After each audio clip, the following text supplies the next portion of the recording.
All right. Well, I don't have much time right now. So I'm gonna go ahead and get started. Hey guys, my name is Wolf. I hope the audio is coming through pretty good and everything.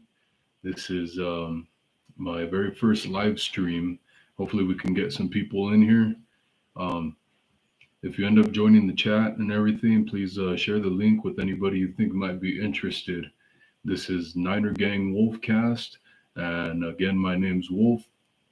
We're just going to go over, we've gone through 1 week of training camp for the 49ers, and we're hearing some good things and some not so good things. But overall, I think it's pretty positive, if I'm being honest. One thing being the defense is going really hard, it sounds like, and even starting fights and stuff like that. But it sounds like the secondary is much of what everybody predicted, that Mosley and Charvarius Ward currently are holding it down pretty good. And I don't hear any negative things too much about Tolanoa Hufanga holding down his spot as a new starting safety. So that's really promising so far. That maybe I've heard during the whole training camp, maybe one negative thing, maybe two, that Hufanga has had occurrences with during the first week of training camp. So for a whole week, honestly, that's, like I said, is pretty promising. If he's dropping the ball and dropping his coverage and stuff like that, then you start to worry because who are those next guys that are going to step up? From what I hear right now, Tarvarius Moore is doing pretty okay with the second and third stringers, with George Odom behind him. But for Hofanga to be showing what he's showing right now is pretty awesome because this is training camp. So when we get to the games and we get some more practices under his belt and he gets more acclimated, I'm pretty pretty ecstatic to hear and see what goes on there. And hopefully my camera can focus back in right now. But yeah, so that's really awesome. D line, of course, much of what everybody expected, to be a force to be reckoned with. Linebackers, of course, were stacked. Nickelback. Now, what can I say about Nickelback is it's been holding up pretty solid, like the whole defense as a whole. But do we have a set starter and just really solid play from there? I would imagine we're just kind of, um, how could you say, like just rotating guys, and they're all performing pretty well to their average play, just to be solid as a defense.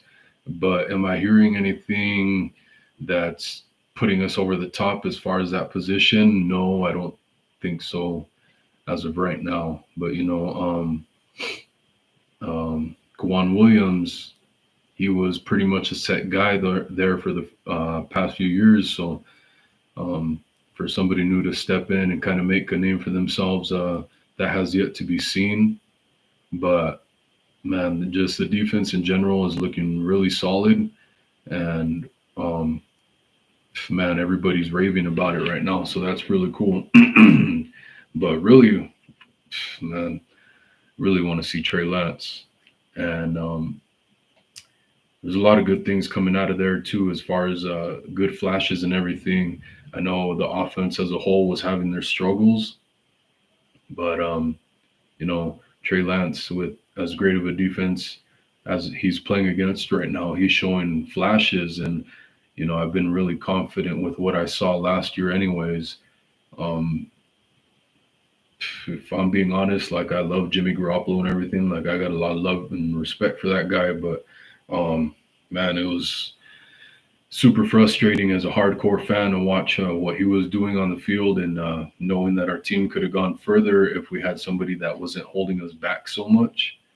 And other people will have other opinions, but That's my honest opinion, and that's coming from somebody who's a Jimmy supporter. I got a lot of love for that guy, and in a perfect world, maybe we could keep him and Trey Lance. If there was no emotional strings tied to all that, and financial strings and all that type of stuff. It'd be really cool to have them both, I think, but that's not the case. So I was really frustrated last season and kind of wanted Trey Lance to just jump in there already, especially with Jimmy G's thumb and shoulder and all that type of stuff too. So that didn't help the case, I'm sure. You know, who knows what would have happened in that NFC Championship if Garoppolo was 100%. Now, how much did it hinder his ability as well? I don't know. He still seemed pretty normal to his typical play, especially in the playoffs. He's, for whatever reason, he's not a wow factor when it comes to the playoffs. I've seen way better showouts from him during the regular season.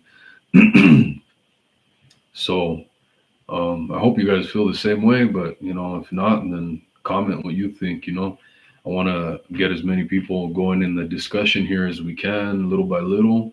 This is my first stream that I'm officially putting up as a live stream. So one thing that I did want to talk about as well is with Trey Lance and just the offense as a whole, kind of having their struggles to start out with the beginning of camp before the pads came on and stuff like that. Seems like once the pads came on, most of the units started doing better on offense, like offensive line and stuff like that. They're getting completely blown past them uh, every single play before pads came on, and now it's kind of starting to even out just a little bit more. So that's good to hear. Definitely that people are holding it down, and it's we're still having our issues there.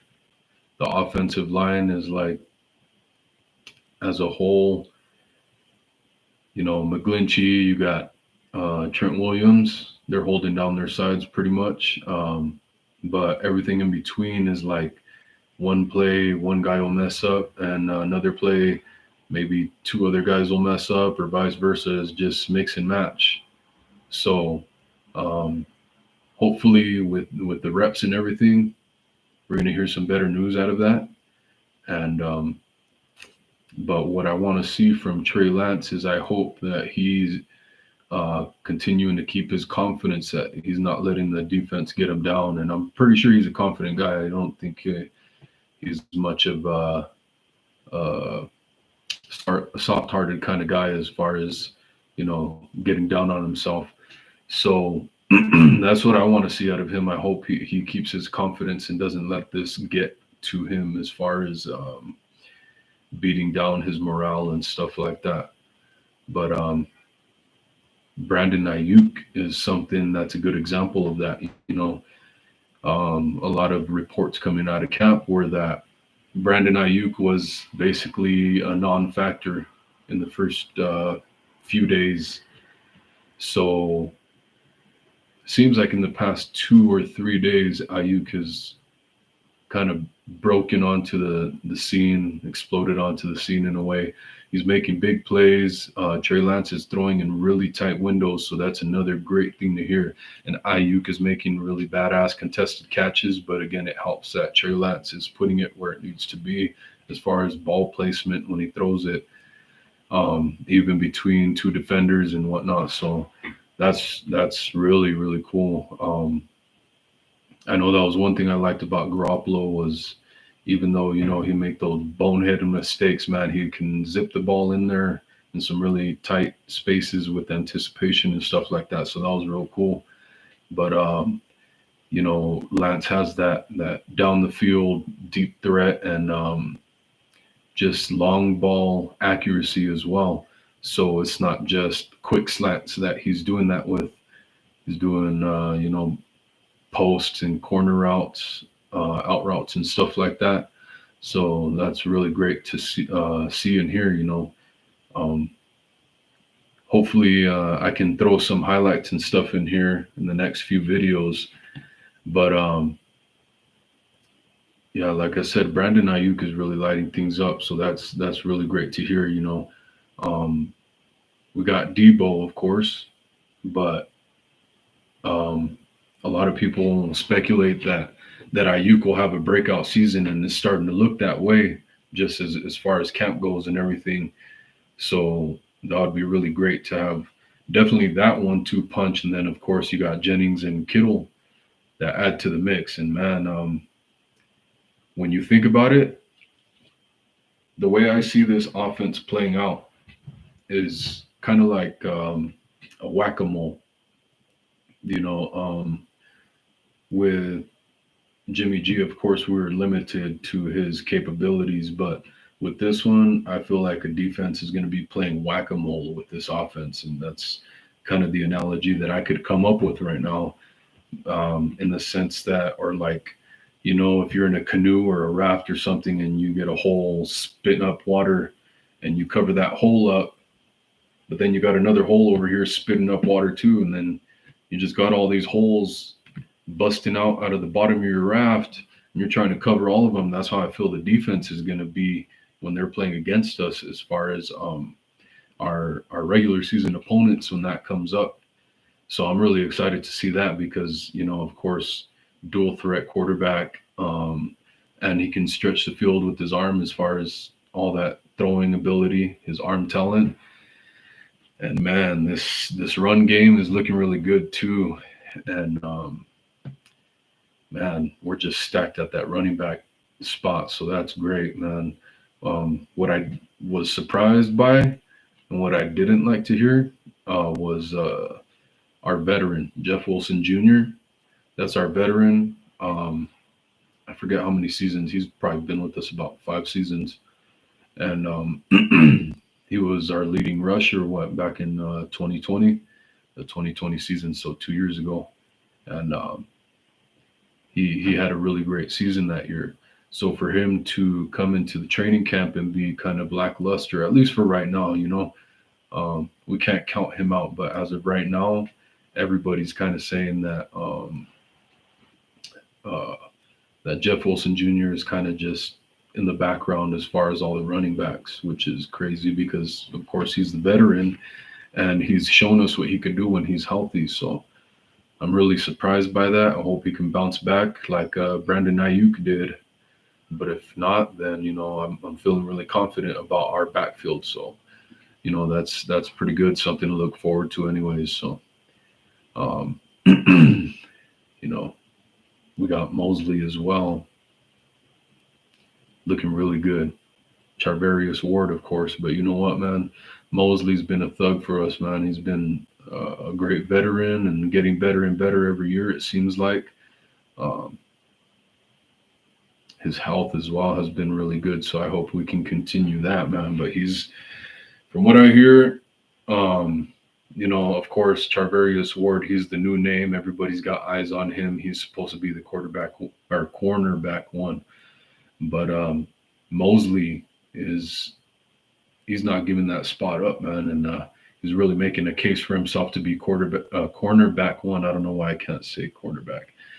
Um, yeah, but he's doing really, really great in the defense, and the defense is really, really balanced out right now. But he's going into a contract year, so keep an eye on him for him to kind of explode onto the scene as well this year as far as lockdown corner.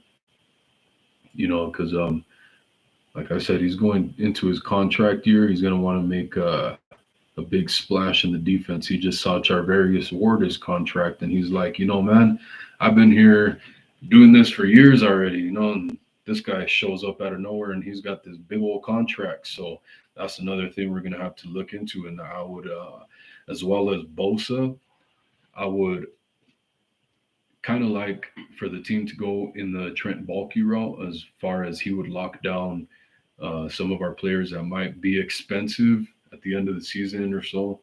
Um, he would kind of lock them down earlier in the season before they kind of get too expensive, or even mid-season or whatever, before they have the whole season to show out, which could be a good thing, could be a bad thing, of course, because health is always a factor. You never know if they're going to end up staying healthy the whole season. But as far as Bosa and Mosley, if we don't get Bosa done, which I don't think we will because of the cap space and all that, I don't know what's going to go on with Jimmy Garoppolo, with him getting traded or released or anything. But um, even if he does get released, I don't know if Bosa's gonna. I don't think Bosa wants to get signed until next year. I'm sure he would love to get signed now, but I think he wants to hold out for more money. So I think he might wait and bet on himself for this year. But we'll see. So that's another thing I would like to see done too, because I'm really confident in Bosa's ability. Even when he does get hurt, he always seems to either come back stronger, or basically, yeah, just that, just come back stronger. So I would probably lock them down early if those are the team's intentions to sign both of those guys, which I would, man. Those are some savvy veterans, man. They whether they're vocal leaders or not, which I'm pretty sure they're not, either of them. Bosa's kind of really soft spoken, talks real slow, kind of like me. So, but they lead with their play, man. They've been really, really solid veteran starters for us, man. And man, for Bosa, that's even kind of an insult, I think. Probably some would say, to call him just a solid veteran. So, of course, he's a monster, but let's keep it a little humble, just a little bit humble here. You guys know what he does for us, what Mosley does for us. Those guys are great, man. So I would hope to lock them down this year, keep them in contract with extensions, but sooner than later, not like this whole Debo stuff, you know. Um, with the contract extensions, well, like with Debo, and then the the Jimmy G, he basically held out on his trade because he had that surgery on his shoulder. So whether the 49ers wanted to or not, they had to wait. But they've seen what can happen when you wait. Even if they weren't forced to wait, um, if they ended up waiting like this, how they did, um, they see what can happen as far as like Debo and the wide receiver market exploding. All these receivers are getting upwards of 20 million a year now. So we kind of want to be careful with that. I mean, we all know that Bosa, man, he's probably going to want to be the highest non-paid quarterback in the league anyway. So that's kind of scary. As far as cap space goes, that's probably going to be really rough. I don't even know what kind of figure. Oof, I don't even want to speculate on that yet. But of course, we've had those couple fights with Ayuk and Fred Warner, so that was crazy. But at least we had something to talk about, and it's kind of funny. You saw them. I'm sure everybody saw them. There's a clip of them today coming out in the locker room, and they're fighting. They're getting crazy on the field, the practice field. But when they're in the locker room, they're chilling together. They're hanging out. They're bros. That's the way it goes. That's the way guys are too. For the most part. So I wouldn't really blow it out of proportion if I'm any 49er fan.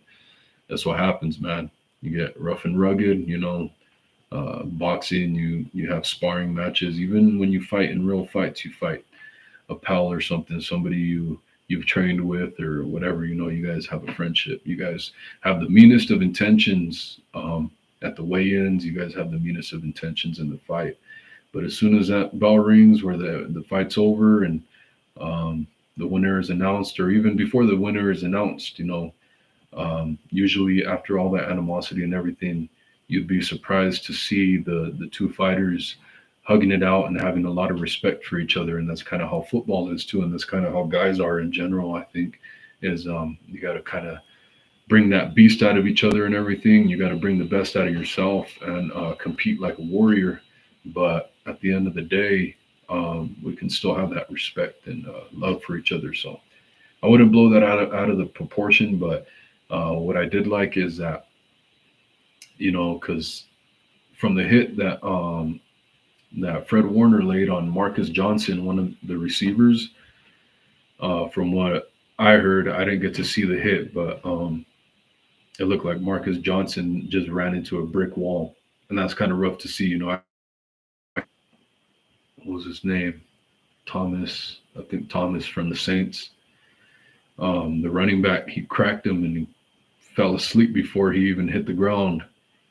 That's kind of plays I think about like that, or when Patrick Willis laid a hit on who was it? Not Julio Jones. I don't think it was Julio Jones, but Patrick Willis laid a hit on him and he knocked him out too.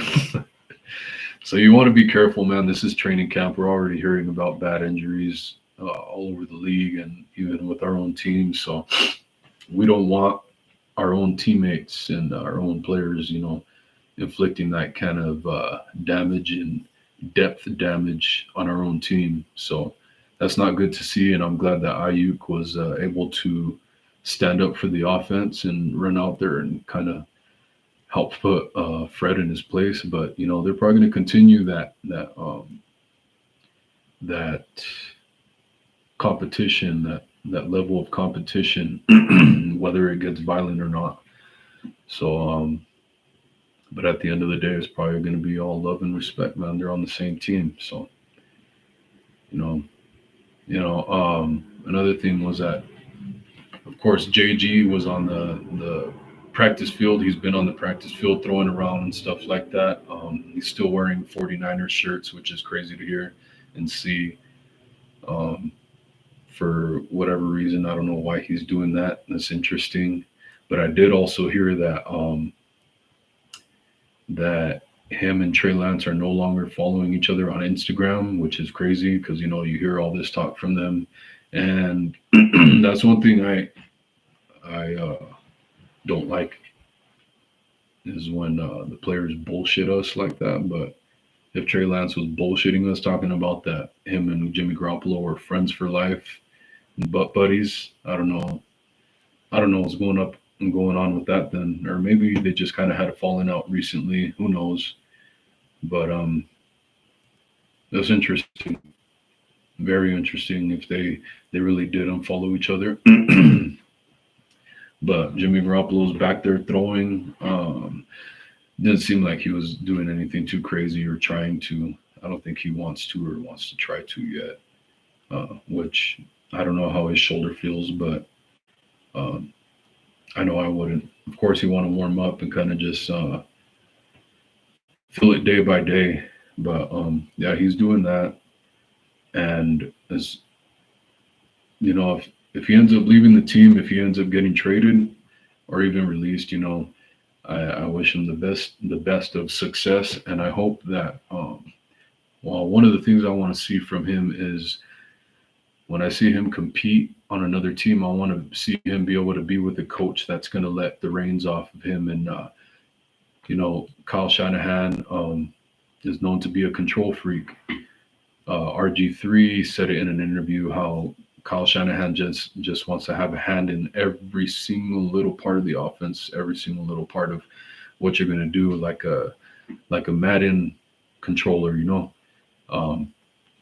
So, like I said, RG3 says that Kyle Shanahan is a control freak. I think everybody pretty much knows that. So I want to see what Jimmy G wants. It might end up being real funny and a lot of interceptions, but I just want to see what he can do in another offense. That'd be interesting. In another offense where somebody kind of lets him do what he wants to do a little more. And maybe he'll start rolling out again like he did in that first 2017 season. Man, because I don't know where that went. He used to roll out and throw some dimes, man. Some beautiful passes on the run. To the left, to the right, it didn't matter. And I thought that's what we were going to get in the playoff game against the Packers when I saw him start rolling out of that pocket to the right. And for whatever reason, he waited too long to throw that ball. I thought we were going to see him before the camera changed angles, I thought we were going to see a badass on the run pass from Garoppolo, but of course that didn't happen. We got an interception, right? Interesting. That's one thing I won't miss about Garoppolo is his boneheaded plays. But from Lance, what I want to see is because one thing Jimmy Garoppolo did do really good that I liked was he led a lot of long drives. A lot of first drives of the game, last drives of the game, probably scripted plays and all that, whatever. But at the end of the day, they were all long drives, and I don't know if it's just the strength of his taking what the defense gives him underneath. And this is what it seems like, though, and I hope that Lance could do that same thing because we know he can do the big explosive plays.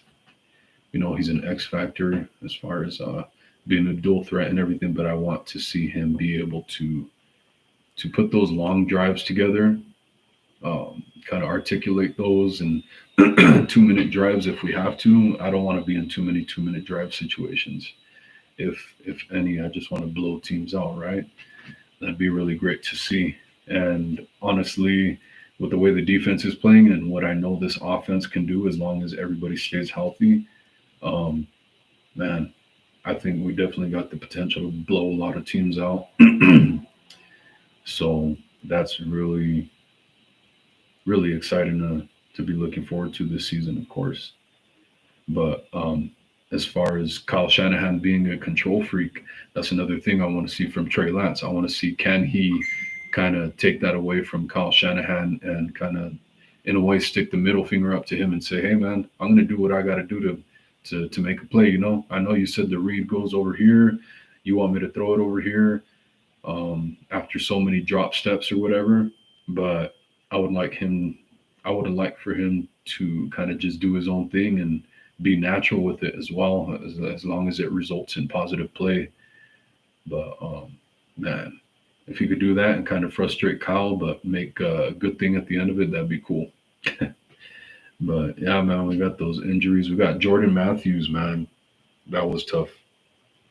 That was a tough one to hear because everything from camp was that he was doing really good, especially as a tight end number 2, as a receiving, even as a blocking tight end, that he was doing probably better than Duali when it comes to the blocking portion of it. And as a wide receiver, he was doing really great. Well, as a tight end, a receiving tight end, he was doing really great. And he goes down with the ACL injury. So, yeah, that's messed up, man. I was pumped up because I know we've been seeing him in the past couple training camps working out as a wide receiver, as a tight end, stuff like that. So I wanted to see what he could do, but man, that's tough. I hope he has a really good rehab. Maybe we'll give him another chance next year. Who knows? When it comes to stuff like the Jalen Hurd stuff, as far as injury and not getting another chance, it's probably going to go that way. But who knows? You guys might. I mean, they might as well. I just hope he can stay healthy the next time and he just has a really good rehab and comes back stronger like Bosa did. Maybe he needs to go see Bosa's people and get some advice. But yeah, man, best of luck, best of wishes to him. But let's see if I can pop this up real quick. I don't know if I have enough time. I was going to do a record prediction for the 2022 season. 2022 season as far as win record, but I think I might hold that off till tomorrow. I know it's late, but I gotta head off to work in a bit. I'm a night owl. I work all night.